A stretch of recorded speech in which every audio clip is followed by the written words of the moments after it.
वन्य सन समाज, धर्म प्रेमी सज्जनों, प्यारे प्यारे छोटो बच्चों, मेरे लिए निर्देश हुआ है आप सबके समक्ष थोड़ी देर निवेदन प्रस्तुत है।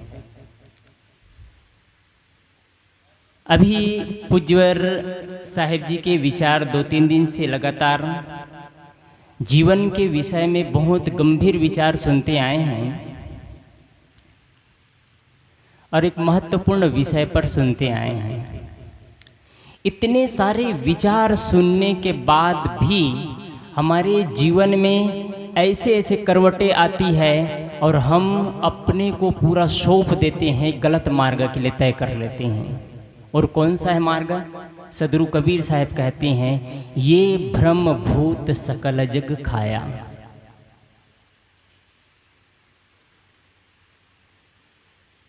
बात समझ में नहीं आई होगी।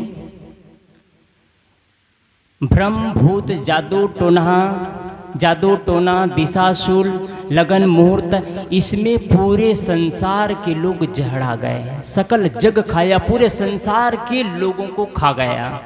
और शायद यहाँ बैठे हुए 95% लोगों को वो ब्रह्मभूत सकल जग खाया में गिनती हैं।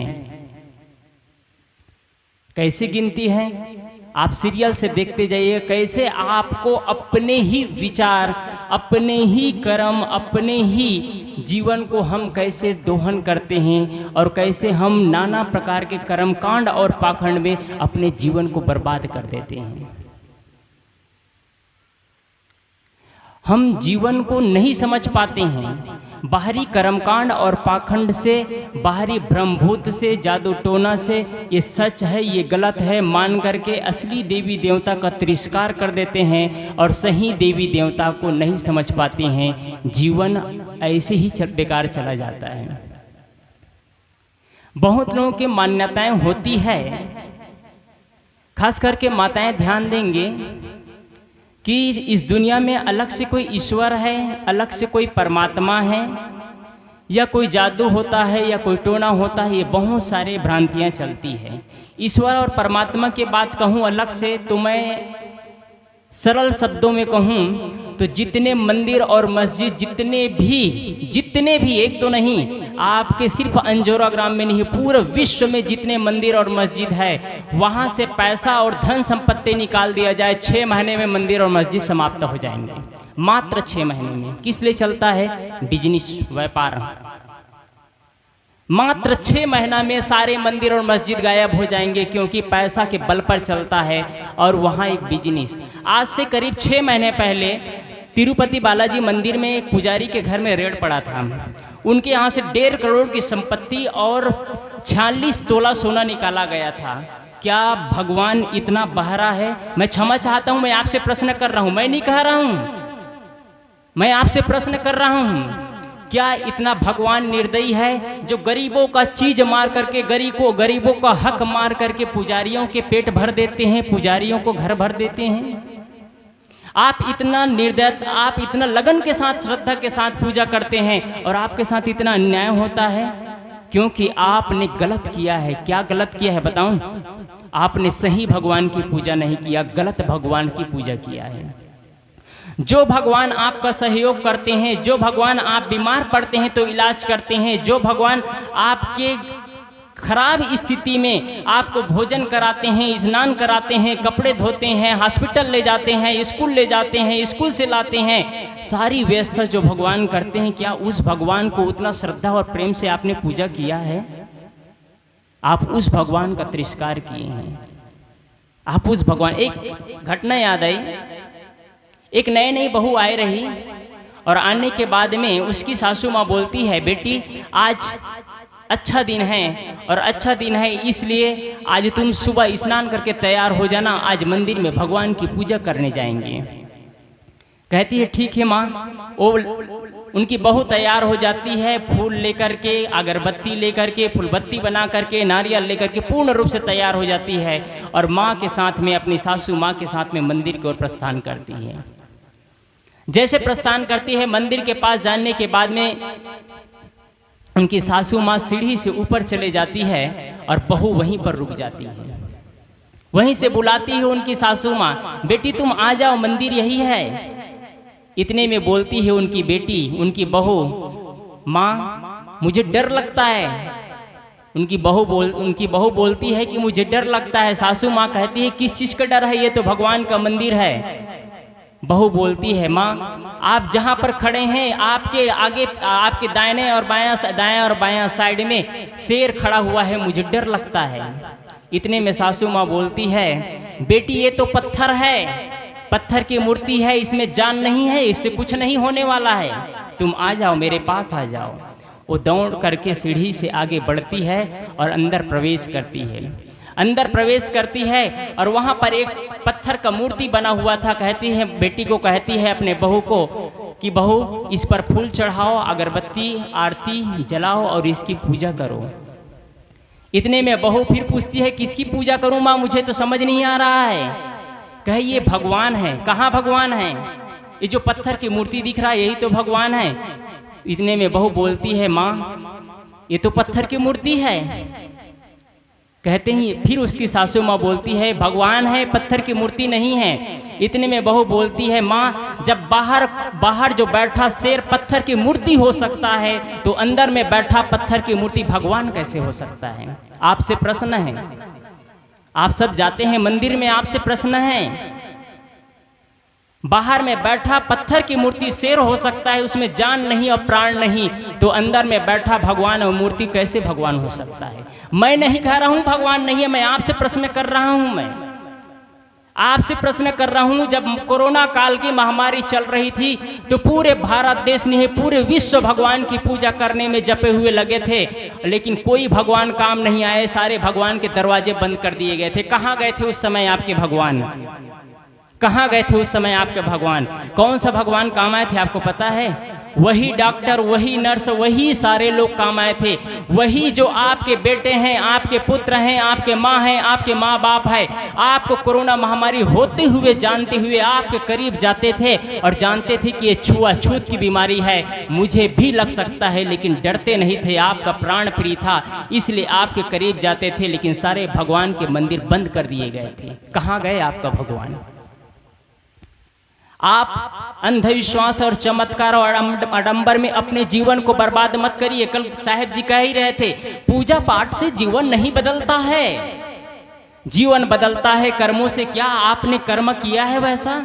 जितनी श्रद्धा और भक्ति से उस पत्थर की भगवान आप समझते हैं, जिसे मूर्ति समझते हैं जिसे, उतनी श्रद्धा और भक्ति से कहीं आप सासू माँ के प्रति उतनी श्रद्धा और भक्ति रखते तो निश्चित ही आपको भगवान का दर्शन हो जाता, निश्चित ही आपको भगवान का दर्शन हो जाता। लेकिन आपने जिसमें जान नहीं है उनमें जान छिड़कने का प्रयास किया है, और जिसमें जान है उसका अन्न खींचने का, उसका आहार हक मारने का आपने प्रयास किया है। अभी कल मैं शाम को घूमने जा रहा था तो एक का फोन आया, लगभग 40 साल से कबीरपंथी है और कहे कि मेरी बेटी पर दूसरों ने कुछ कर दिया है। मैं कहा आपकी भावनाएं ने सब कुछ किया है, दूसरे ने नहीं किया है। ये मेरे चैलेंज है, आपके भावनाओं ने आपकी बेटी को सब कुछ बर्बाद कर दिया है। और अपने बेटी से पूछती है बेटी तुम्हारे आंखों में तो कोई दिखाई नहीं देता है, उनकी आंखों में वो रूबरू डाल रहा है, उनकी आंखों में वो फूंक रहा है कि तुम किसी का नाम ले दो। क्या इतना मात्र से कुछ हो जाता है? यदि आपके गांव में कोई टोना जादू हो, टोनी हो, तो मेरे ऊपर कर ले जो करना है, मैं लिख के दे सकता हूँ। कुछ नहीं होता है। आप इन भ्रांतियों में अपने जीवन को बर्बाद मत करिए। भ्रांतियों में लड़ते लड़ते जीवन बर्बाद हो जाएगा, कुछ नहीं मिलेगा। आपके बीच में जो प्रेम है वो प्रेम टूट जाएगा, आपका घर है वो घर बेघर हो जाएगा। आप तमाम प्रकार के भ्रांतियों में बंद करके, आपको एक चीज बताऊं मैं, सदगुरु कबीर का विचार एक ऐसा विचार है जहां भ्रांतियां नहीं है, जहां कर्मकांड नहीं है, जहां पाखंड नहीं है।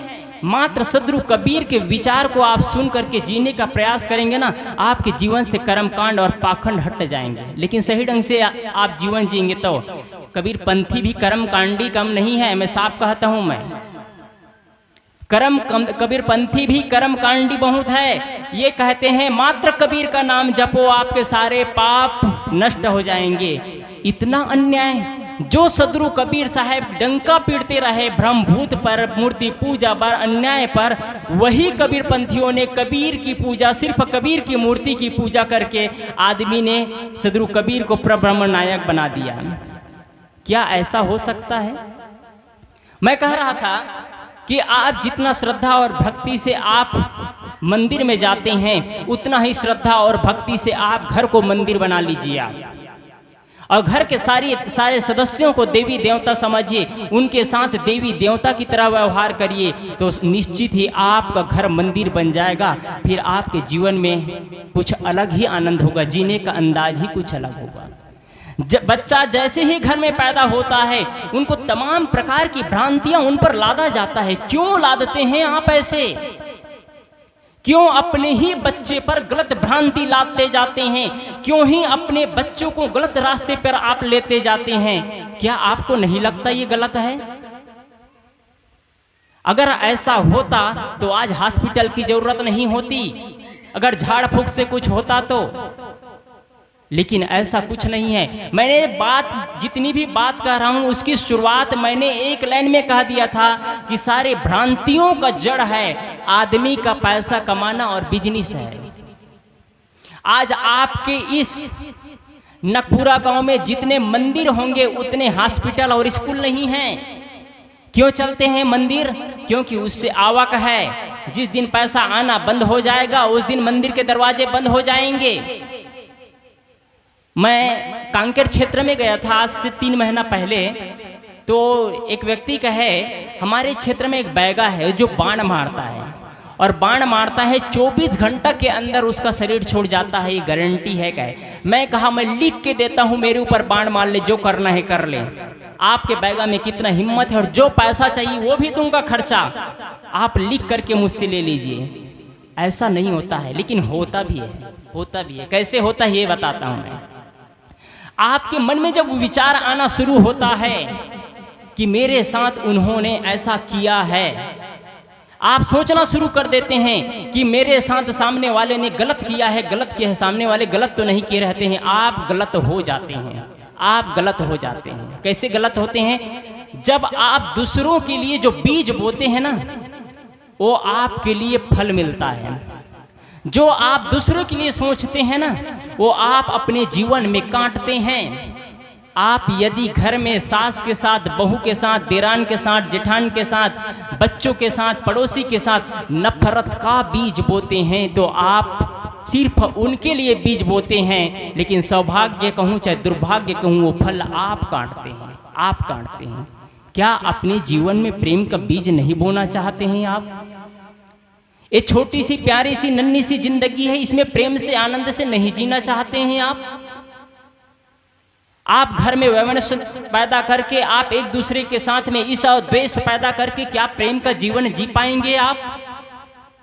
आपके जीवन में वो खुशहाल नहीं मिलेगी। यदि किसी के प्रति रंच मात्र भी, थोड़ा भी यदि आपके मन में किसी के प्रति गलत भावनाएं हैं, तो आप जीवन में कभी सुकून की जिंदगी नहीं जी सकते। एक चीज, और दूसरा चीज ये जानना चाह रहा हूं, यदि आपके मन में कहीं भी भ्रांतियां हैं, थोड़ी भी भ्रांतियां, तो इतना निश्चित जान लीजिए कि आप दुखों से मुक्ति कभी नहीं हो सकती।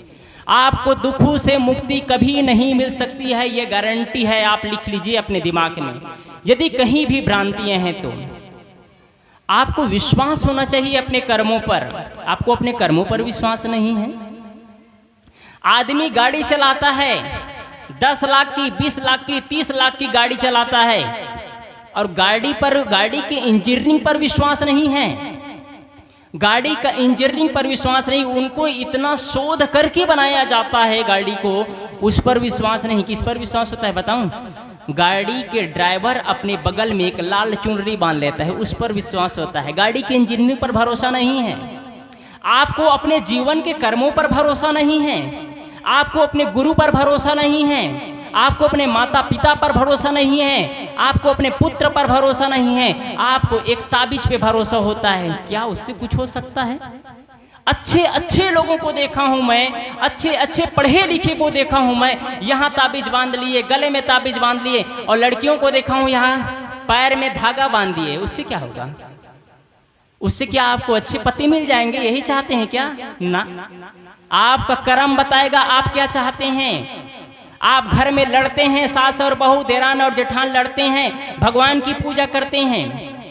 एक बहू ऐसे ही अपने घर में भगवान के सामने ऐसे हाथ जोड़ रही थी, हे भगवान, आज मैं सुबह से मैं महसूस कर रही हूँ कि मुझे गंध महसूस हो रही है, कहीं से गंध महसूस हो रही है। हाथ जोड़ रही है एक बहू। इतने में उनकी सासू माँ निकलती है।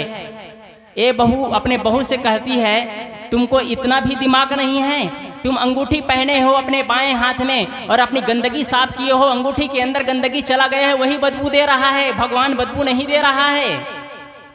आप सोचिए कैसे आप दिमाग को, आदमी का दिमाग जहड़ा गया है, इतनी भ्रांतियां रहती है।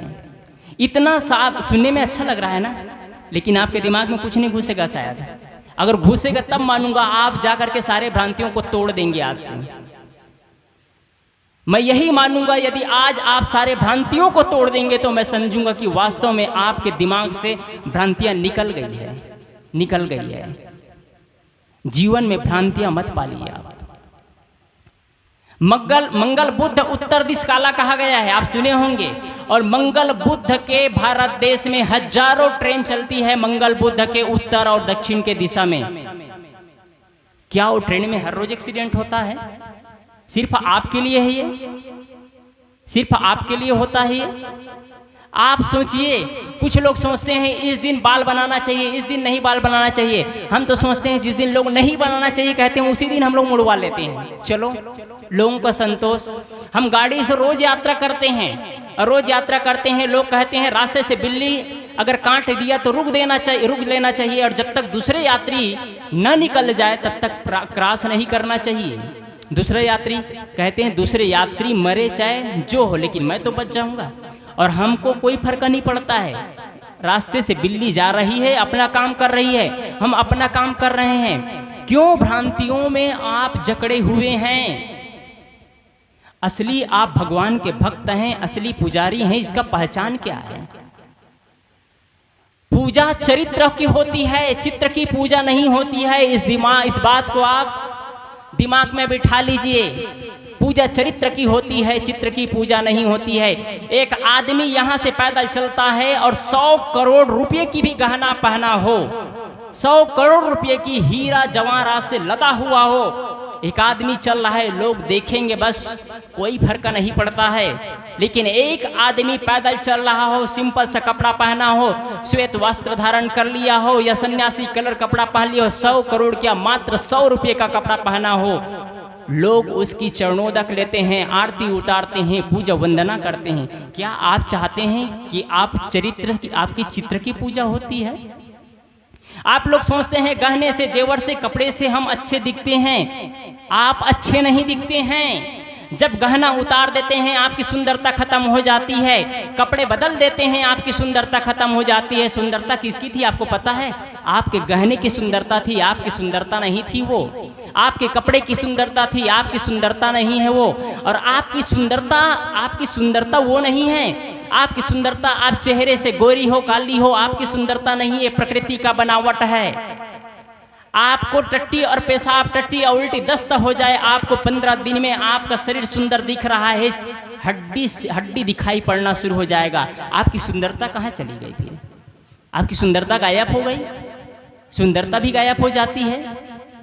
इसलिए आप इन चीजों को ध्यान दीजिए कि सुंदरता स्वभाव का होना चाहिए, स्वभाव सुंदर होना चाहिए, आचरण सुंदर होना चाहिए। न कि आपका मकान सुंदर से आप सुंदर लगते हैं, कपड़े सुंदर से सुंदर लगते हैं, आपके गाड़ी सुंदर हो। आजकल देखते हैं आप, जैसे ही किसी अच्छे मकानों में देखते हैं, मकान बना रहता है, मकान में जैसे प्रवेश करते हैं, अच्छे मकान है, मकान चकमका रहा है एकदम। जैसे ही प्रवेश करते हैं, फॉल सीलिंग लगा हुआ है, डाइनिंग रूम सजा हुआ है, बेडरूम सजा हुआ है, किचन सजा हुआ है स्पेशल। और जैसे आप प्रवेश करते हैं, बाहर से चकाचौंध लग रहा है। आप प्रवेश करते चले जाते हैं, थोड़ा सा और प्रवेश कर देते हैं, आप किचन में चले जाते हैं। किचन में चले जाते हैं, बाहर से चकमका रहा है, लेकिन वही मकान है, घर के रहने वाले सुंदर दिख रहे हैं, लेकिन सुबह का चाय पिया हुआ कप 6 घंटा पड़ा रहता है, मक्खियां भिनभिना रही। क्या यही सुंदरता है? आप गलती से कहीं टॉयलेट में घुस गए तो सुबह बच्चा स्कूल जाने के लिए स्नान किया है, वो बच्चा स्नान किया है, वो कपड़ा पड़ा हुआ है और 6-8 घंटा वो कपड़ा किचन में सड़ता रहता है। क्या यही आपकी सुंदरता है? आप पढ़े लिखे लोग हैं, अच्छे मकान हैं, अच्छे घर है, जीने का यही तरीका है? आपका अव्यवस्थित जीवन, कई किचन बेडरूम में भी कभी गलती से चले जाते हैं तो बेडरूम में देखता है कपड़ा अस्त व्यस्त पड़ा है, घर का सामान अस्त व्यस्त पड़ा है। क्या आपका जीवन व्यवस्थित है? आप कैसे जानेंगे? आप पहले लोग घर में प्रवेश करते थे तो पहले शुभ लाभ लिखा हुआ था। अब जैसे ही घर में प्रवेश करते हैं तो आदमी नींबू मिर्चा और ना जाने क्या क्या गूंथ करके रख देते हैं। मतलब आप आ रहे हैं वो भी फिल्टर करके हो जाइए, यहाँ पर आपके अंदर जो भी होगा वो नींबू मिर्चा से कट जाएगा। आप अंदर प्रवेश करेंगे तो वो भी फिल्टर। आपको विश्वास नहीं है अपने जीवन पर, अपने कर्मों पर विश्वास नहीं है, आपको ताबीज में विश्वास है, अंगूठी में विश्वास है, लाल चुनरी में विश्वास है, घर में नारियल बांध ले। एक आदमी एक संत राजस्थान में गए थे तो करीब 1 करोड़ रुपये का मकान बनाया था। 1 करोड़ का मकान बनाया था, बहुत सुंदर मकान, सुंदर दिख रहा था। लेकिन सौभाग्य कहूँ कि दुर्भाग्य कहूँ, उस मकान में एक पुराना टायर को टांग दिया गया था। लोगों ने पूछा ये पुराना टायर क्यों टांगे हुए हैं? तो कहते हैं इस मकान को इतने अच्छे ढंग से बनाया गया है, इस मकान में किसी का नजर मत लगे, इसलिए पुराने टायर को टांग दिए। तो संत कहते हैं अरे टांगना ही था तो कम से कम अच्छे नया टायर को ही टांग लेते। और कुछ लोग क्या करते हैं, मकान में मटका टांग देते हैं। मटका आप देखे होंगे, मटका टांगने से मकान में नजर नहीं लगेगा। यदि आप अपने खोपड़ी पर मटका पहन लेंगे तो आपको जीवन भर मौत की नजर नहीं लगेगी, आप बच जाएंगे मौत की नजर से। आप महसूस करिए आप किस दुनिया में, आज के विज्ञान के जमाना में आप इतने भटक गए तो आपको कौन समझाएगा। एक विज्ञान का लेक्चरर है जो भाषण देता है, 1 घंटा विद्यार्थी स्टूडेंट को लेक्चर देता है, और वही विज्ञान का लेक्चर घर में आता है तो कहता है भगवान पानी तो गिरा दे। इतना भी बोध नहीं उनको, विज्ञान का नियम है पानी क्यों गिरता है और पानी क्यों नहीं गिरता है। किसी के पूजा और अर्चना से मोदी जी भी बहुत पूजा किए हैं, मैं इसका विरोध नहीं करता हूँ, लेकिन इससे कुछ नहीं होता है, उससे कुछ नहीं होता है।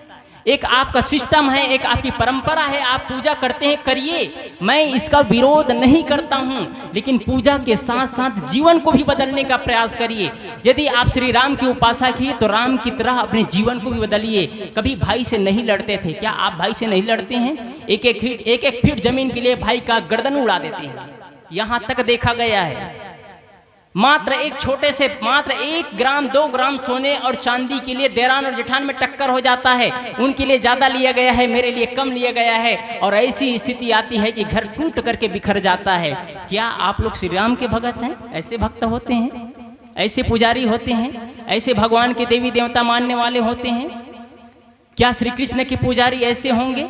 ये बाहर की पूजा अर्चना नहीं है, फिर ये बाहर की पूजा से जीवन में परिवर्तन नहीं होगा। फिर इसलिए आपसे निवेदन करता हूं कि आप पूजा करते हैं तो दिल से पूजा करिए और उनके जीवन के हिसाब से जीवन को बदलने का प्रयास करिए। हे भगवान, जैसा आपका जीवन है वैसे ही मैं भी जीवन बनाऊं। मेरे सामने अनुकूल और प्रतिकूल परिस्थिति आई, उन अनुकूल और प्रतिकूल परिस्थिति में विचलित न हूं। कैसा विचलित? आपको घर से 1 दिन के लिए बाहर निकाला जाएगा, आप तांडव खड़ा कर देंगे, लेकिन श्री राम को घर से 14 साल के लिए वनवास दिया जाता है। वो प्रेम से स्वीकार करके बोल लखन से रामचंद्र की कहाँ चले जाते हैं? वनवास चले जाते हैं, वनवास चले जाते हैं। आपके जीवन में भी ऐसा ही प्रेम, आपको नहीं कह रहा हूँ कि आपके भाई घर से निकाले तो निकल जाओ, आप अपने हक की लड़ाई करिए, लेकिन हो सके तो संतोष करिए। अगर हक की लड़ाई करते हम तो आपके बीच में नहीं बैठे होते हम। हक की लड़ाई करते तो हम आज आपके बीच में नहीं बैठे होते। हमको जो योग्यता, साहब जी ने कह रहे थे ना, हम जो योग्य होते हैं वो योग्यता हमको मिलती है। आज हम इस योग्य थे इसलिए हमको योग्यता मिली है। आप अपने जीवन को भी ऐसे योग्यता पैदा करिए अपने अंदर, वैसे एनर्जी पैदा करिए अपने अंदर, ताकि आपको लोग विश्वास रखें, आपको लोग सम्मान दे सके और आप एक अच्छे माँ बाप बन सके। अच्छे माँ बाप का मतलब है कि आपके बच्चे आपके चरण स्पर्श करें तो आप आशीर्वाद दे तो आपके बच्चे मान सके। लेकिन होता क्या है, आप बुजुर्ग हो गए हैं, 30 साल 40 साल 50 साल हो गया है, आपके बच्चे आशीर्वाद भी ले रहे हैं और आप आशीर्वाद भी दे रहे हैं। इधर से पान खा रहे हैं, मुंह गलगला रहे हैं, गाली भी दे रहे हैं, गलौज भी कर रहे हैं, निंदा भी कर रहे हैं, चुगली भी कर रहे हैं, माँ बाप भी बन गए हैं। मात्र बच्चा पैदा करने से कोई माँ बाप नहीं बन जाते हैं। जब तक आपके जीवन में वो अहमियत पैदा ना हो, जब तक आपके अंदर वो योग्यता पैदा ना हो, जब तक आपके अंदर में वो तजुर्बा पैदा ना हो, तब तक आप अच्छे इंसान नहीं बन सकते। तो क्या माँ बाप बन पाएंगे? पैदा करने से नहीं। इसलिए मैंने कुछ देर आप लोगों के बीच कहने का प्रयास किया, भ्रांतियों से आप ऊपर उठे और कोई भी भ्रांति हो तो समाधान करना चाहे तो आप समाधान कर सकते हैं। कुछ नहीं होता है भ्रांतियों से।